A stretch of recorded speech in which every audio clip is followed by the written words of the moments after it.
पूर्व आईपीएस और मौजूदा सरकार में राष्ट्रीय अल्पसंख्यक आयोग के चेयरमैन इकबाल सिंह लालपुरा शनिवार को बरेली पहुंचे और बरेली के सर्किट हाउस में उन्होंने समान नागरिक संहिता को लेकर विधि आयोग की राय के बारे में लोगों को बताया है। आगामी 14 अगस्त तक विधि आयोग ने समाज के सभी वर्गों की राय मांगी है, खासकर अल्पसंख्यक समाज के। साथ ही अगर किसी को समान नागरिक संहिता कानून के बारे में कोई सहमति या फिर आपत्ति है तो वो अपनी राय रख सकते हैं। इस दौरान भाजपा अल्पसंख्यक मोर्चा के जिला अध्यक्ष परवेज मियां ने कहा कि समान नागरिक संहिता देश में लागू होना चाहिए, जिससे सभी वर्गों के लोगों को समान अधिकार मिलेंगे। जो विरोध कर रहे हैं वो मैं समझता हूँ कि मुस्लिम समाज, खासकर अल्पसंख्यक समाज का भला नहीं चाहते, क्योंकि उनको अपनी रोटी रोजी सेकना है, इसलिए यूसीसी का विरोध करेंगे। देखिए, जैसे कि छोटी सी जानकारी का मैं पूरी जानकारी दूंगा। जैसे जितना मुझे मालूम है, मुझे इतना जानकारी है कि हमारे समाज में अक्सर जो लोग बाहर से शेख वगैरह लोग आते हैं, बम्बई में आते हैं, सऊदी वगैरह से जो लोग आते हैं, वो यहाँ पर आकर ट्रम्पेली निकाह करते हैं और उसको अपने जब देश वापस जाते हैं तो उन लड़कियों को उनके हालात में उनको छोड़ जाते हैं। तो इसमें यूसीसी का कानून है।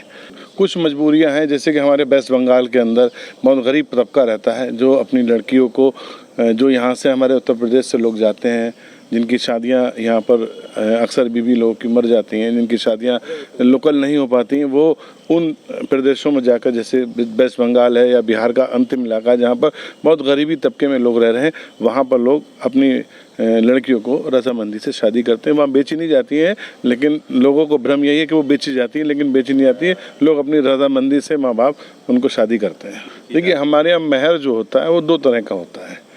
एक तुरंत वाला जो तुरंत हाथ के हाथ दिया जाता है, और एक जो लड़की को खुदा नखास्ता कभी तलाक हो उसके बाद उसको अदा किया जाता है। देखिए, मैं आपके चैनल के माध्यम से बताना चाहता हूँ कि आज जो अल्पसंख्यक समाज, जिसकी सच्चर कमेटी की जो रिपोर्ट आई थी, जो अल्पसंख्यक समाज, खासकर मुस्लिम समाज जो एक बहुत दो राय पे खड़ा है, उसमें बहुत बड़ा हाथ मौलाना लोगों को है, क्योंकि मौलाना लोग चाहते हैं कि हमारा जो समाज है वो पढ़े लिखे ना, क्योंकि आज हमारे समाज में लोग पढ़ लिख रहे हैं और अच्छी बुरी की समझ है।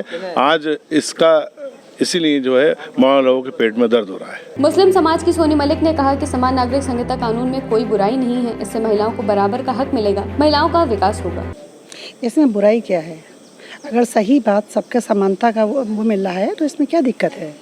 और मिलना चाहिए। मुस्लिम महिलाओं को भी बराबर का अधिकार मिलेगा, इससे उनका विकास होगा और देश हित में, राष्ट्र हित में ये चीज़ ज़रूरी है, इसलिए मैं उसका समर्थन कर रही हूँ।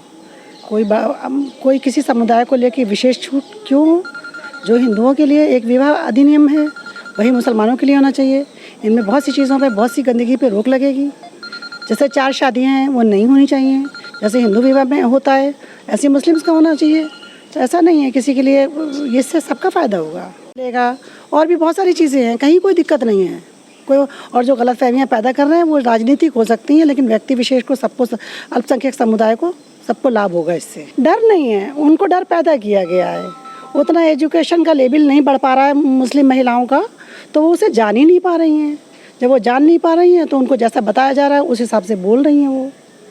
हमें तो कहीं कोई डर नहीं है। वहीं मनजीत सिंह बिट्टू ने कहा कि सरकार का ये कदम सराहनीय है। अब तक सरकार पर ये दाग लगता रहा है कि वो मुसलमानों के हित में काम नहीं कर रही है, लेकिन समान नागरिक संहिता कानून लागू होने के बाद हिंदू, मुस्लिम, सिख, ईसाई सभी को एक ही चश्मे से देखा जाएगा। देखिए, इसमें मैं ये कहना चाहता हूँ कि सरकार जो कर रही है कि पूरे जितनी भी देश की जनता सबको समान अधिकार दे रही है।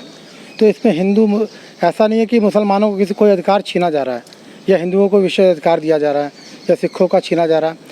सरकार तो ये कह रही है कि इस देश के जितने भी नागरिक हैं सबको समान अधिकार मिले, इसमें कोई दिक्कत नहीं है। सरकार ये तो कह नहीं रही है कि अल्पसंख्यकों का अधिकार छीन लिए जाएँ या सिखों के छीन लिए जाए, हिंदुओं के छीन लिए जाए। जब सबको बराबर का अधिकार मिल रहा है तो इससे बहुत ज़्यादा जो बेनिफिट सरकार चाहती है, जो बेनिफिट हिंदू समाज को मिल रहा था, क्योंकि जो जैसे लोग कहते हैं कि हिंदूवादी सरकार है या हिंदुओं के समर्थन से बनी सरकार है, तो सरकार ये चाहती है जो फ़ायदा, जो बेनिफिट हिंदू समाज को मिल रहा है वो मुस्लिम समाज को भी मिले। इसलिए उन्होंने यूनिफॉर्म जो लागू किया है उसके लिए कि भाई मुस्लिम समाज में जैसे बच्चा अडॉप्ट करना होता है तो उसके लिए फॉर्मेलिटीज़ बहुत बल्कि ना है। जिसके घर में औलाद नहीं है उसको अगर औलाद चाहिए तो वो कर ही नहीं सकता मुस्लिम लॉ के हिसाब से। अब जब कानून बन जाएगा तो वो अपने औलाद गोद ले सकते हैं, अपना जीवन सुखी कर सकते हैं। दूसरा जो है जायदाद में जो बेटियों को हक कम मिलता था या नहीं मिलता था, ना के बराबर मिलता था, जैसे हिंदू बेटियों को मिलता है या सिख समाज में मिलता है, वैसे मुस्लिम समाज में या अन्य समाज में भी सबको मिलेगा।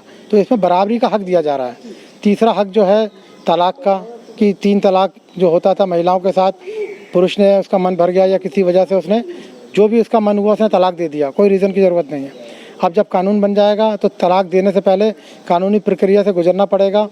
वही अगर कोई महिला भी अगर पीड़ित है तो वो भी तलाक मांग सकती है कोर्ट से, उसे भी तलाक देने का अधिकार होगा, क्योंकि जब शादी है, बंधन है, दो लोग एक साथ जुड़े हैं, दोनों ने शादी की है, तो अधिकार दोनों को होना चाहिए। अभी तक सिर्फ पुरुष को अधिकार है कि तलाक दे दे, महिला के पास कोई अधिकार नहीं है। तो महिलाओं को भी जो अधिकार मिलेगा, मुझे लगता है समानता आएगी, तो इससे हमारे देश में विकास होगा, बेवजह जो तलाक होते हैं वो मुद्दे खत्म होंगे। वहीं राष्ट्रीय अल्पसंख्यक आयोग के चेयरमैन इकबाल सिंह लालपुरा ने कहा कि विधि आयोग द्वारा सभी की राय मांगी गई है और इस कानून के बारे में जिसको भी जो कहना है वे आगामी 14 अगस्त तक अपनी राय दे सकता है। यूनिफॉर्म सिविल कोड है, उसके बारे में लॉ कमीशन ने कुछ सुझाव मांगे हैं, एक क्वेश्चनियर भेजा है। मैं समझता हूँ जिस लोगों ने जो भी कुछ कहना है उनको लॉ कमीशन के साथ बात करनी चाहिए। एक अच्छा कॉन्सेप्ट नोट जैसे बना है वो भी साथ में है। अब पढ़ के विचार कीजिए, जहाँ आप चाहते हो उसके बारे में लॉ कमीशन को बताइए।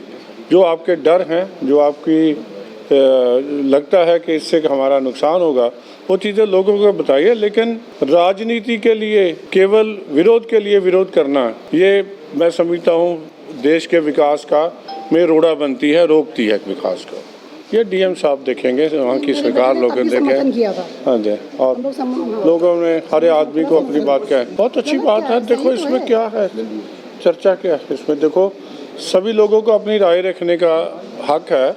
मैं उन भाइयों को कहता हूं जो भी कुछ कहना चाहते हैं, कोई हक में कहना चाहता है, कोई दूसरी के तरफ कहना चाहिए, ये राइट प्लेटफॉर्म इस जो लॉ कमीशन के पास अपनी राय भेजें, जो अगस्त तक उन्होंने मांगी। बरेली से डेली इंसाइडर के लिए अशोक गुप्ता की रिपोर्ट। यूपी और देश दुनिया की तमाम ताजा तरीन खबरों के लिए गूगल प्ले स्टोर से आज ही डाउनलोड करें हमारा तेजी से उभरता न्यूज ऐप डेली इंसाइडर।